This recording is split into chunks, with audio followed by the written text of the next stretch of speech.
Hello, everybody. Thank you for joining us for this webinar. We are very excited to talk about the technologies we have at Integral and also how IntelliSight's technology has really helped enable us to do our work. As Somi said, my name is Rachel Fong. I am a project leader for the epitope mapping team here at Integral. Here along with me is my colleague Duncan Houston Patterson, who is the project leader for the membrane proteome array technology here, and he will be speaking later on in the webinar. So without further ado, we can get right into it. First, an overview of what we will be talking about today. Just to start us off, I'll give a little bit of background about Integral Molecular. I will then go into the shock immunogenesis epitope mapping technology, give everyone some general information about it, talk about how the IntelliSight platform has really helped us increase our throughput, and then I'll also touch on how epitope mapping can really help and add value to IP filing, since I know that is a reason that a lot of people come to us for epitope mapping services. I will then just go over a couple of case studies just to show some work that we have done. At that point, I will hand it over to Duncan, and he will discuss the membrane proteome array. He will also give you some general information and touch on how the IntelliSight has helped with that, with us developing that technology. And then he will talk about also essentially some case studies showing how the membrane proteome array can be used for off-target screening for therapeutic antibodies, as well as new target discovery, particularly in the fields of immuno-oncology and viral receptors.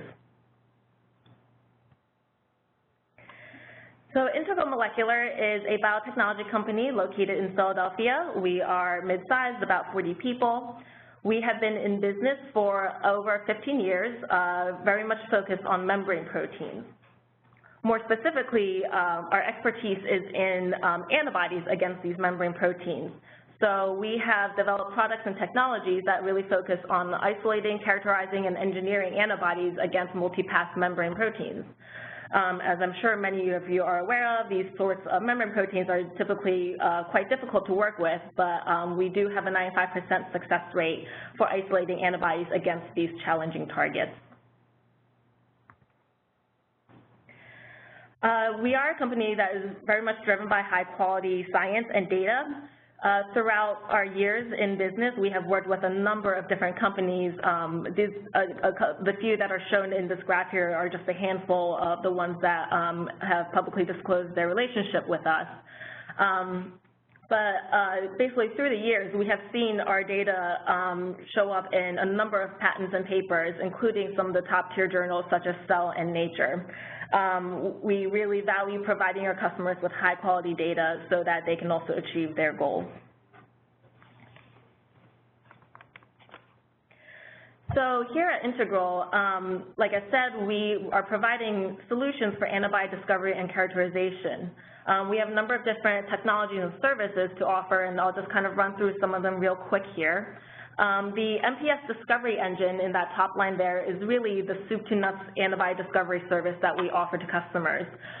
We can do everything from target discovery all the way through doing the immunizations, isolating antibody, characterizing them, and also doing downstream engineering if necessary. The second product shown there is the lipoparticle. So this is actually the product that Integral was founded on. Lipoparticles are virus-like particles that have a high concentration of a specific membrane protein on its surface in its native conformation. Lipoparticles can be used in a number of different applications.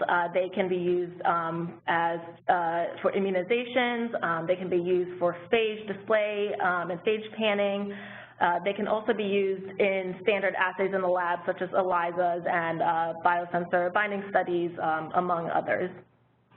If any of these are of interest to people, you can certainly reach out to us at Integral afterwards, and we'd be happy to talk about them more.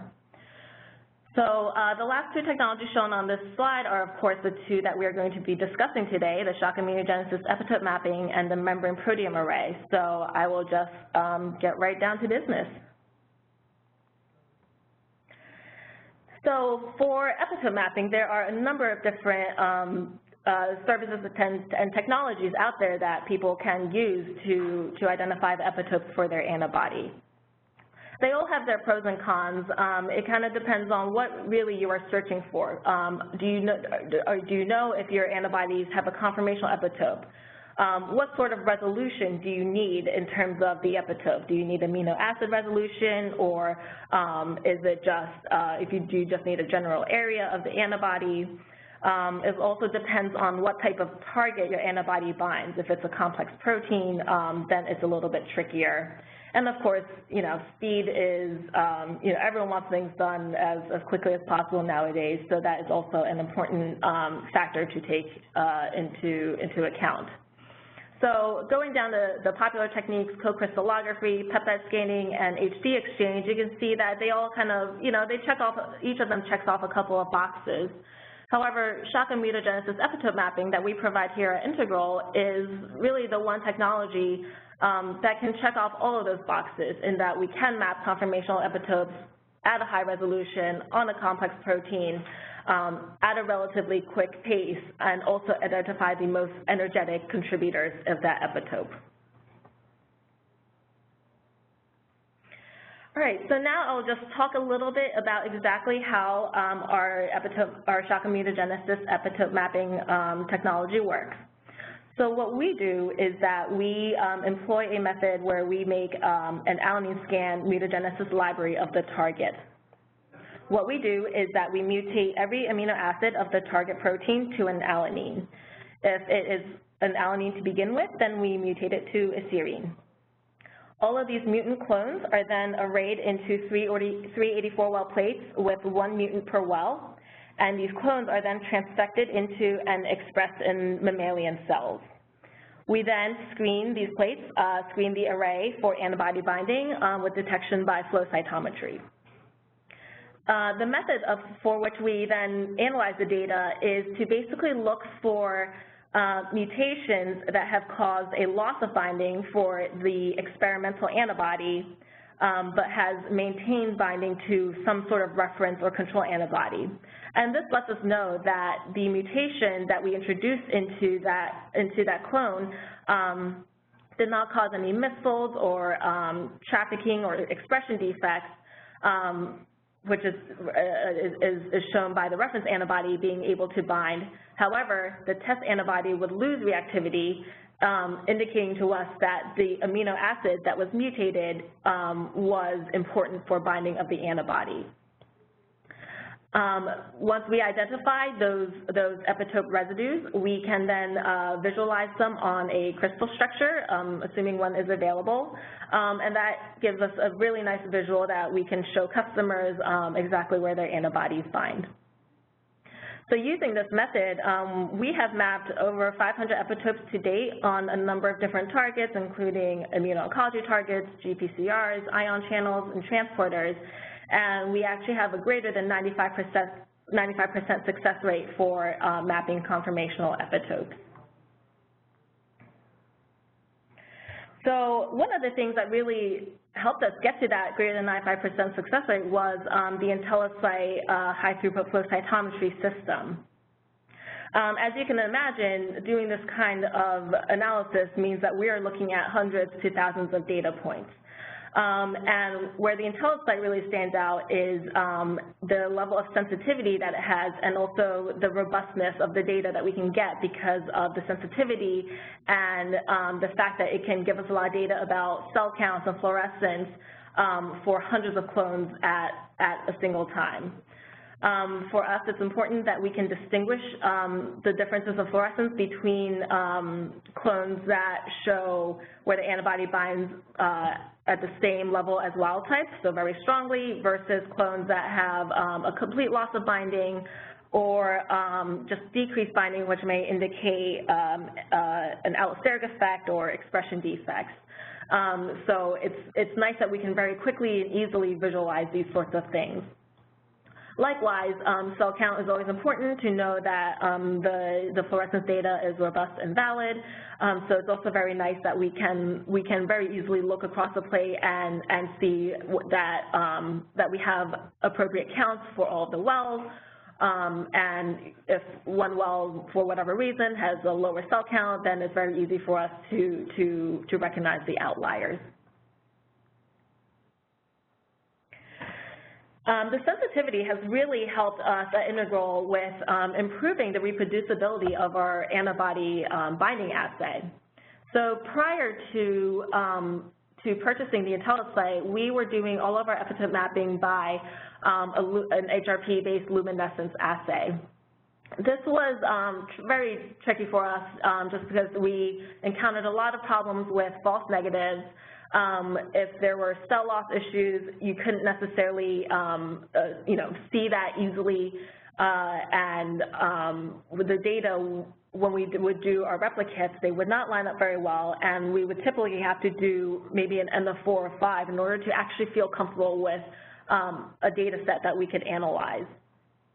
It was very tricky, so we decided to look at what other options were out there for us to do our assay, and we landed on the IntelliSite high-throughput flow cytometer.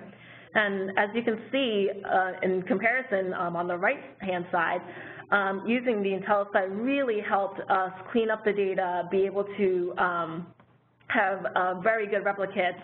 You can see that the R-squared improved from 0.66 with the luminescence assay to 0.78 with the flow cytometry assay. And having such good replicates really allowed us to be able to be more efficient in the sense that now we can get by with an N of 2 or N of 3, thereby saving us a lot of time. And we definitely don't encounter nearly as many of those false negatives as we did when we were working with luminescence. So as a result of the high sensitivity and the improved reproducibility, we were really able to allow our epitope mapping throughput to kind of just jump off and take off on its own. Prior to implementing the IntelliSite machine, we really, like I said, had a lot of trouble getting epitope maps, getting data that was clear and robust and QC'd in order to have a confident analysis. But once we implemented the IntelliSite, we were able to screen much more in a short amount of time. And as we got to know the instrument better and were able to hire more people and subsequently buy more IntelliSite machines, our throughput just kind of went off the charts almost, and has really led to our success. All right, so touching a little bit on the importance of epitope mapping and intellectual property. Like I said before, many customers come to us because they need an epitope map for filing IP. So I just want to talk a little bit about what are the necessary items for filing IP for an antibody. So first of all, novelty is obviously very important. You need to show that your antibody is different from any kind of prior art antibody. So really, just by virtue of deciding to do epitope mapping, you are then distinguishing your antibody from a previous antibody. The second point that is required for intellectual property filing is to show non-obviousness. So antibodies that have a conformational epitope are much more patentable because they recognize a complex three-dimensional binding site on the protein. On the other hand, antibodies with a linear epitope are not as easy to patent because they are typically considered to be obvious. This is because if the sequence of a target antigen is known, then anyone who is skilled in the art can really immunize an animal with a short linear peptide to obtain that same antibody. So conformational epitopes are really the key. And like I kind of showed on a previous slide, shock immunogenesis epitope mapping is ideal for conformational epitopes, antibodies with conformational epitopes, because we are expressing the alanine scan array in the context of the full protein in cells so that they can be in their most native conformation. Finally, the written description requirement is perhaps one of the most important aspects of filing for IP. So you basically have to show that you are in possession of your antibody, and you can show this by by writing out the amino acid resolution for your antibody or antibodies if you have a panel. This written description requirement has come into play for a lot of high-profile lawsuits, particularly Biogen versus GlaxoSmithKline in regards to their CD20 mAbs. Another high-profile case was the Amgen versus Sanofi lawsuit regarding the PCSK9 inhibitors. So it's really important, particularly if you have a broad panel of antibodies, that you can show where they all bind at the amino acid resolution to claim that area as your intellectual property. As I said before, the shock immunogenesis epitope mapping platform is based on single amino acid changes, so we do identify amino acid resolution epitope maps. All right, now just kind of go through a couple of case studies. So I want to show a comparison of co-crystallography to our shock immunogenesis technique. Co-crystallography, so on the left-hand side, we see an epitope, an antibody epitope on a target protein shown in the blue spheres. And co-crystallography will usually identify residues that are within a 4 angstrom distance of the antibody. We took that same antibody and mapped it on the protein by shock immunogenesis. And what you can see on the right-hand side is that the residues that we identified are highlighted in green. And they are, you will notice that they are the residues that are most centrally located in the epitope identified by co-crystallography. So what we are doing with our technology is really identifying the most energetically critical epitope residues. Another case study, so this is some work that we did with Novartis that was published a couple years ago. They came to us, they had a couple of antibodies against CXCR2. We epitope mapped them and found that they had distinct epitopes. Using this information, Novartis was then able to design a bispecific nanobody, which they then found was much more potent and efficacious than either singular antibody alone. With this, they were able to then really develop this bioparatopic nanobody, and since they had the epitope information, they were able to file IP to protect it. Another really useful aspect of epitope mapping is that you can really distinguish between different antibodies and also elucidate the antibody's mechanism of action. The work shown on this slide is work that we did here at Integral Molecular. We do have some virology experience, so what we did here is that we actually isolated a panel of antibodies against the chikungunya viral envelope protein. We mapped all of them on the envelope protein, and we found that they bound very distinct regions of the protein. What was most interesting, however, was that our most potent antibody, the CKV063, had a very interesting epitope. If we kind of zoom in on it, we were able to see that the CKV63 antibody bound 2 protein subunits of the chikungunya envelope trimer, essentially spanning the two subunits. So for those of you who are not familiar with these sorts of viral proteins, the trimer is composed of 3 heterodimers, which will change conformation in order to infect a cell. So what we found once we knew the epitope of CKV63 was that since the antibody is spanning 2 subunits, it's essentially locking that trimer into place and preventing any kind of conformational changes that are required for infectivity. And thereby we deduced the mechanism of action for why CKV63 is such a potent neutralizer. So having that amino acid resolution really helped us with kind of doing this analysis and work, and we did have collaborators down the line that confirmed this by crystallography. So it was a really great story that really came together nicely. Okay, so at this point, I'm going to hand it over to Duncan to talk about the membrane proteome array. I'll just remind people to please feel free to ask your questions in the chat function, as we go through, and at the end of the talk, we will try to answer as many as we can.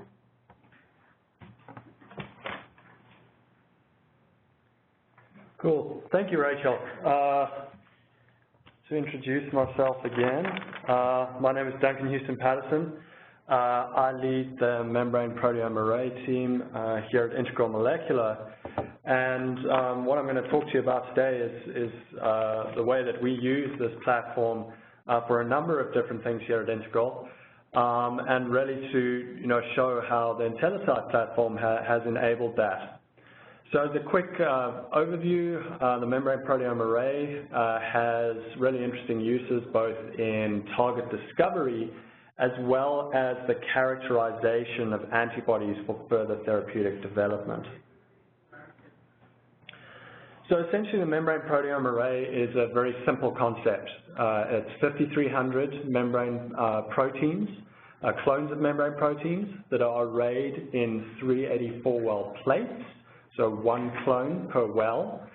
Each of these clones is then expressed in human cells, and what we can then do is come in with an antibody or a ligand and detect specific binding of that antibody or ligand to an individual membrane protein that is overexpressed in a single well of our library. In order to do this, we measure binding using high-throughput flow cytometry using the IntelliSite instrument. And basically, this enables us to take any antibody or ligand and generate a membrane proteome binding profile for that molecule.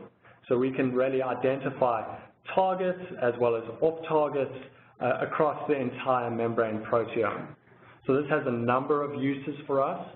The primary use, or the thing that we've used it for the most up until now, is really antibody specificity profiling.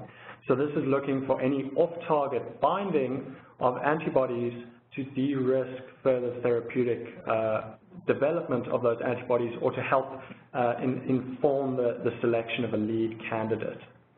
We also use this platform for the de-orphaning of phenotypic antibodies. So if you have an antibody that does something interesting in a phenotypic screen, but you do not know which target it binds to, we can tell you which target it binds.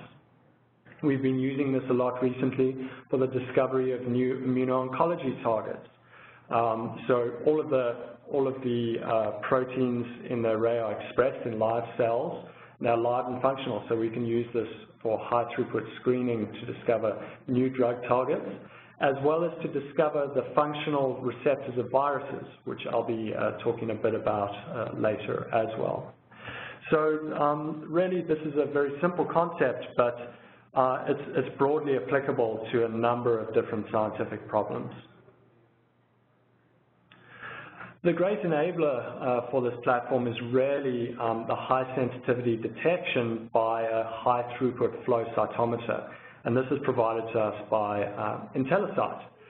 What I'm showing you here is the binding values across an individual 384-well plate in our platform, and what you can clearly see here is we identify a single hit and 367 negatives shown on the right in flow cytometry histograms.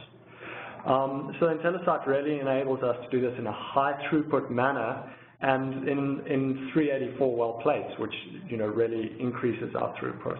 It also gives us very high sensitivity and that large dynamic range, which allows us to clearly differentiate between primary targets and secondary lower binding across the entire membrane proteome.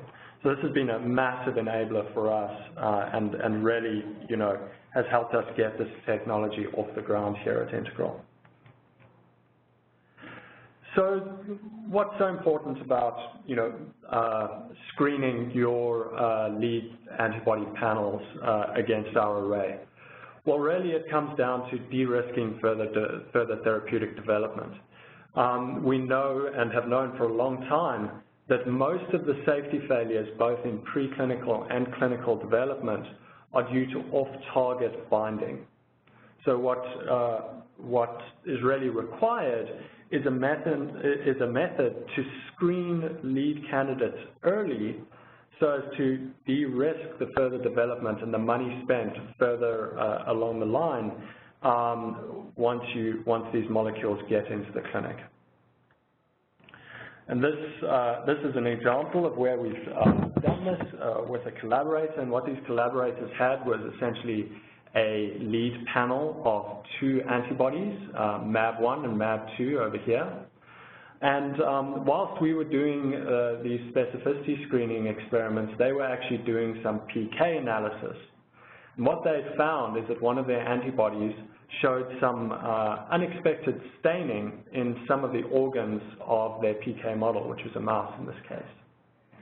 What we were able to do was take MAB1 and MAB2 and put them across our membrane proteome array. This was an entirely blinded experiment, and we were able to clearly identify the known target of the antibodies. But for MAB2, we were also able to identify off-target binding. And when we looked at the expression profile of the off-target gene, what we were able to see was that this gene is almost exclusively expressed in the adrenal glands.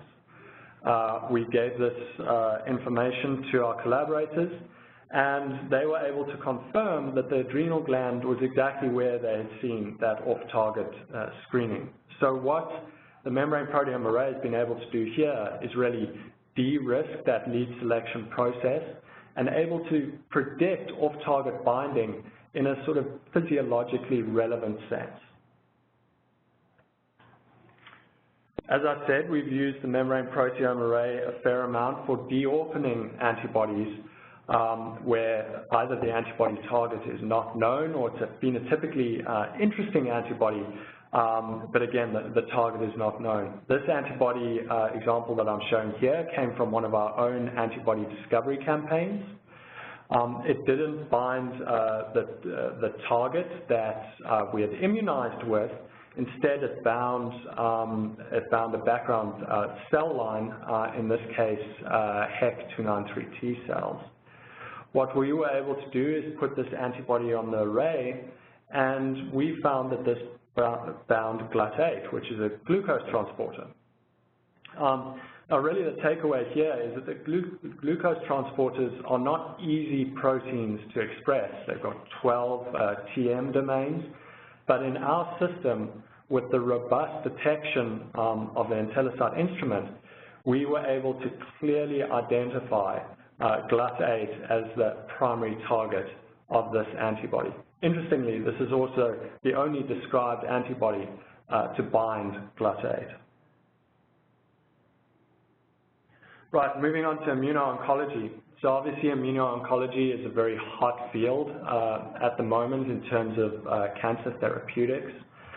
And there are a number of well-described interactions and axes that have really been therapeutically targeted. However, there are many immune checkpoint proteins, and many of these proteins have either yet to be discovered or have undefined binding partners. So what I'm showing over here is a figure of the synapse, of the T-cell synapse. And what we can clearly see here is there are a number of proteins with unknown ligands, marked here by the question mark. There are also a whole slew of proteins with undefined biology. So we thought we would use the membrane proteome array to, first of all, de-orphan the ligands of known immuno-oncology targets. So as a proof of concept, we started with PD-L1, which is a well-known and well-validated immuno-oncology target, and we put this across our entire array. In this case, we used it in an Fc fusion format, so bivalent format with detection via the Fc portion. And doing this, we were able to clearly identify PD-1 and CD80, both of which we know from the literature are validated binders of PD-L1. Just a note here, the interactions with both PD-1 and CD80 are around the micromolar range, so relatively low affinity. But with the bivalent format, as well as the high sensitivity detection of the flow cytometer, we were able to clearly identify these as hits. So what we've been doing is we've been working our way down the list of known immunomodulatory proteins and essentially deorphaning them. Often what we find is we find the known targets recapitulating the literature for these proteins.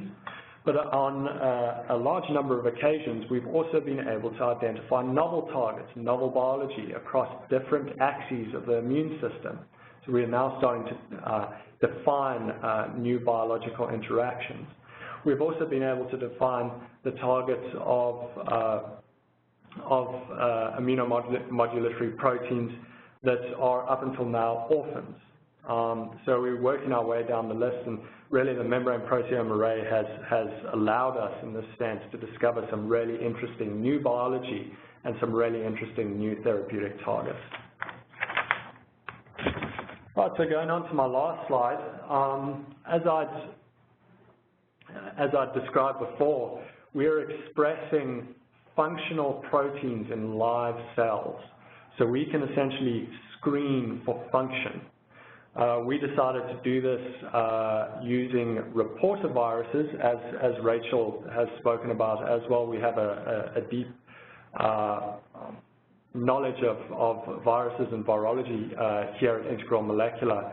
And so we used some reporter viruses which essentially encode a GFP reporter gene on their genomes. So what we did is we took a cell line which had very low infectivity to give us a very low background, and then transfected in our membrane proteome array, so all 5,300 clones, into these one clone per well, and added the viruses to these wells. And what we can see is when we add a functional receptor for this virus, we then detect infected cells, and this is again done by flow cytometry. What we found in this experiment is we found many known receptors. These are receptors that have been described in the literature, as well as novel receptors, and these have interesting implications for tissue tropism during viral infection. And we've done this for Zika virus, Ebola virus, and dengue viruses to date, and we're in the process of writing this up into a paper. So really, this well-based platform allows us to screen for function across 5,300 different membrane proteins. And, you know, this is really enabled by our ability to screen in live and unfixed cells, and allows us to discover some really interesting new biology.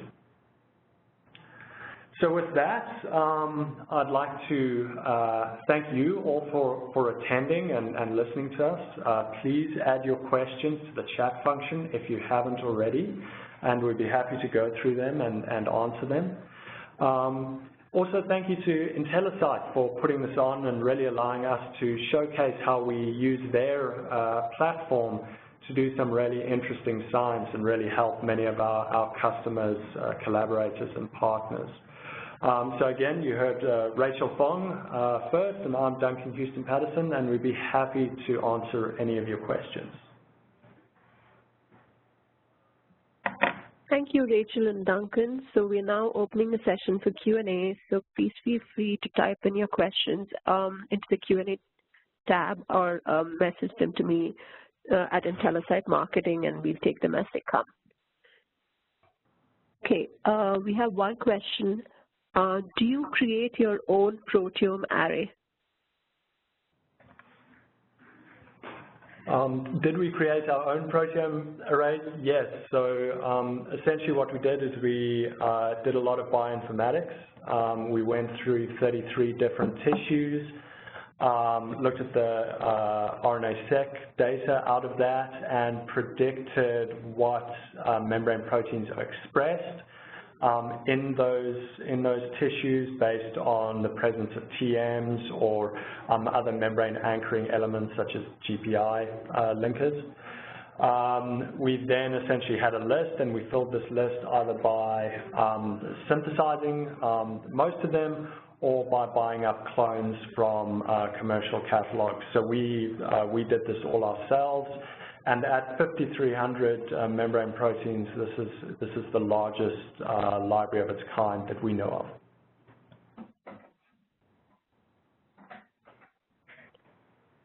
Okay, the next question is, what types of proteins make up the membrane proteome array? Do you have GPCRs?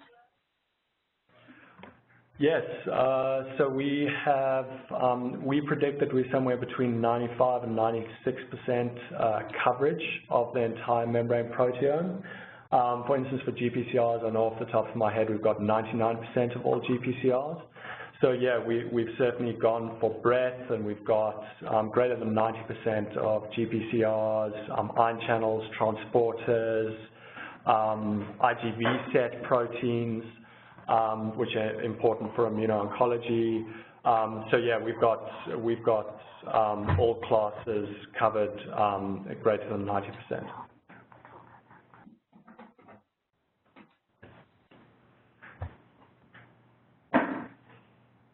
Okay, the next question is false negatives in membrane proteome array experiments due to lack of heteroprotein complexes. If only overexpressing one protein per well, is the question. Yeah, great. So that's a great question, and one that we often get. So where possible, we've predicted heteroprotein complexes and incorporated those into the array. However, what we often find is that because we're expressing these in the context of live cells, those live cells actually provide the partners of these complexes, and we've been able to identify binding to complexes where we've only overexpressed one subunit of that complex. So that's something we're certainly aware of, but we get around it both using the biology of cells as well as incorporating predicted complexes.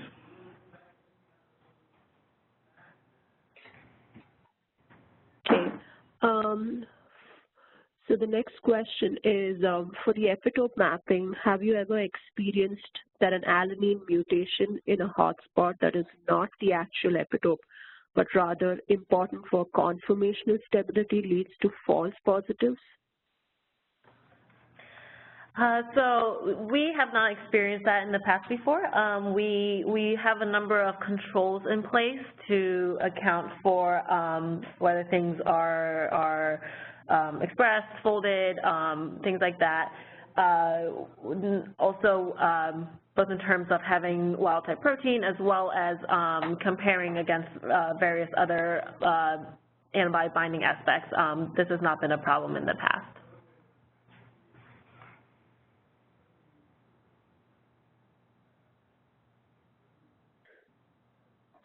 Okay. Next question is, how do you control for mutants that cause misfolds or trafficking expression defects?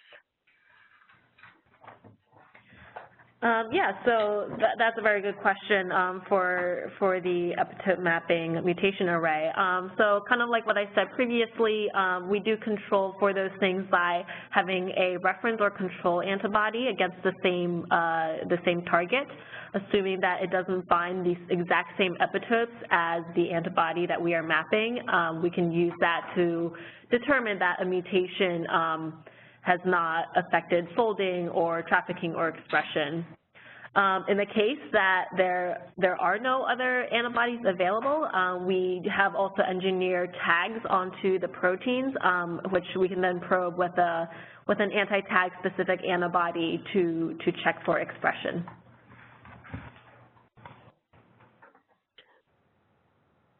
Okay, the next question is, I'm sorry, there's a lot of questions coming in, and it's really great. What types of proteins make up the membrane proteome array? Do you have GPCRs? I think this question has already been answered. What are the advantages of SM epitope mapping over peptide mapping? Is an alanine mutation sufficient to prevent an antibody from binding? Those are both really great questions. So in comparison to peptide mapping, I think what really makes shock immunogenesis epitope mapping stand out is there's a couple of things. First is that we are doing these mutations in the context of the full protein. It's not just a little linear sequence, or peptides go up to all sorts of numbers. So it is in the context of the full protein. Secondly, we express these mutant clones in mammalian cells. So these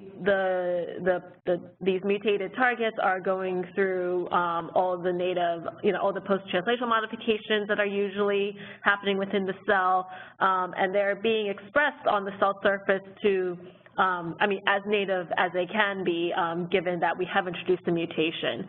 But that way, when we do screen it with the antibody, it's really recognizing what is most used to seeing, which makes it so useful for identifying conformational epitopes. Lastly, like I said before, since we use the IntelliSite platform, it has such a high degree of sensitivity that our data is really, really robust. The IntelliSite makes it easy for us to pick out those really extreme losses of binding in order for us to identify those really energetically critical hotspots in the epitope. Oh, I'm sorry, and the second question was, if an alanine mutation is sufficient to decrease binding. So in our experience, alanine scanning has been very successful. We started doing alanine scanning mutagenesis about 5 or 6 years ago, and have made a number of libraries in that manner. Typically, an alanine scan is sufficient. Occasionally, we will come across an antibody that has particularly high affinity, in which case, since it has such a high affinity, it may have a little bit more difficulty coming off the mutated protein. In that case, we do employ a couple of different methods in order to be able to identify residues. Those include things such as using a Fab version of the antibody instead of a monoclonal version, just to decrease the bivalent affinity. We do also employ some high stringency conditions to help loosen those kind of non-specific bonds that might be causing a higher affinity antibody to hang on. So like I said, we have an over 95% success rate of identifying epitopes for conformational antibodies. I would say in the last year or two, that success rate is even at 100%. So our method has been tried and true.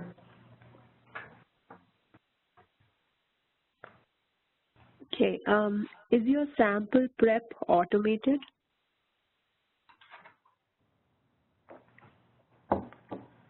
I'm sorry, is that?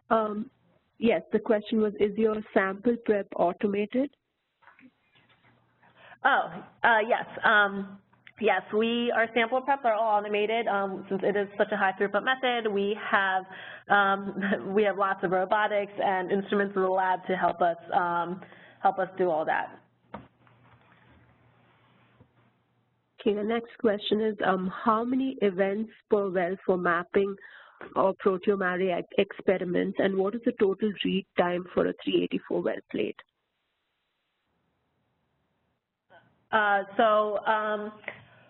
The number of events, we're typically getting a cell count of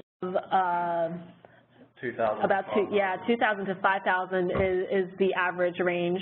So yeah, which is plenty for you know, having confidence in the fluorescence or lack of fluorescence for each well.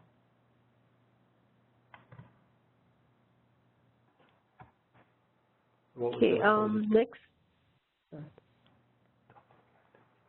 Oh, I'm sorry, wait, there was a second part to that question. The amount of time for a plate, was that what it was? Yes. Okay. Yeah, so for a 3D 4-well plate, so the IntelliSite does allow you to set what your sip time is. So of course it will vary based on what you decide you want your sip time to be, but that number I just gave for the 2,000 to 5,000 cells per well, here at Integral we typically do around a 2.5 second sip time, which gives us, given our plating density and everything, gives us that event count.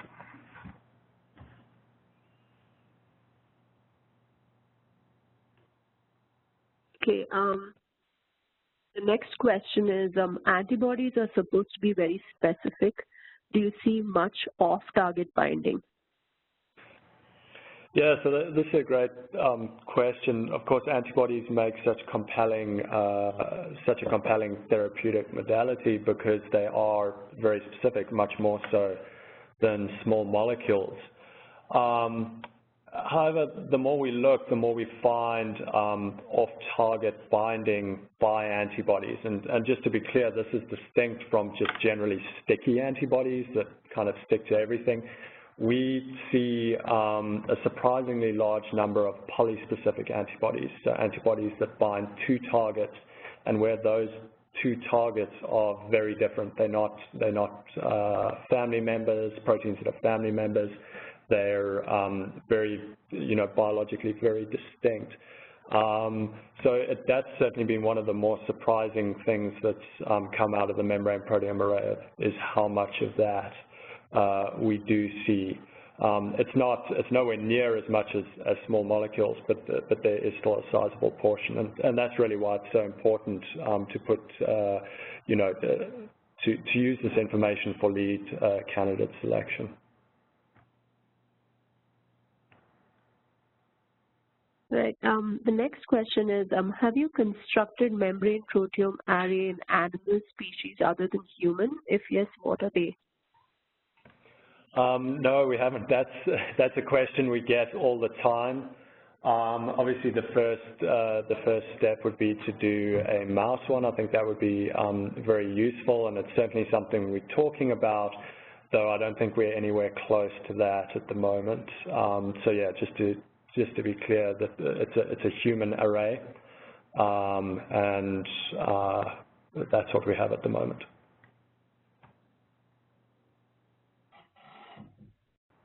Okay.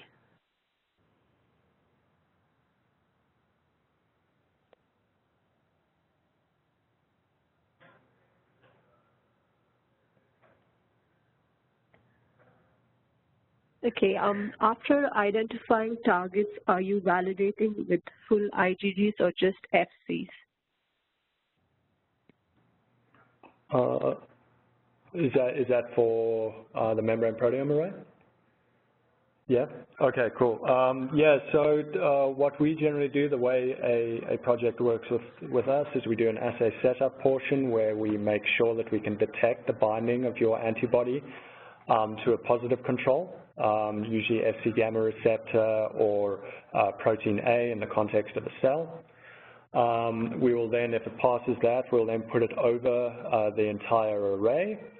When we identify targets, we will then pull those targets and do a second dose response titration experiment, again using flow cytometry, on any identified target. So this really gives you, information, there's validation over there, and this is done, in correspondence with our customers, and, in those cases, it's usually a full IgG.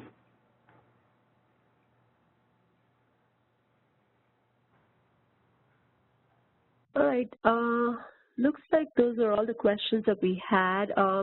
If you guys have any other questions that pop up later, please feel free to reach out to us at intellisite.com, or you can also reach out to Rachel or Duncan. Their emails are up on the slide here. A recorded version of this webinar will be available on our website shortly, and all of you all who have registered and logged in today will also be getting it via email. So thank you everybody for joining us today, and have a great day.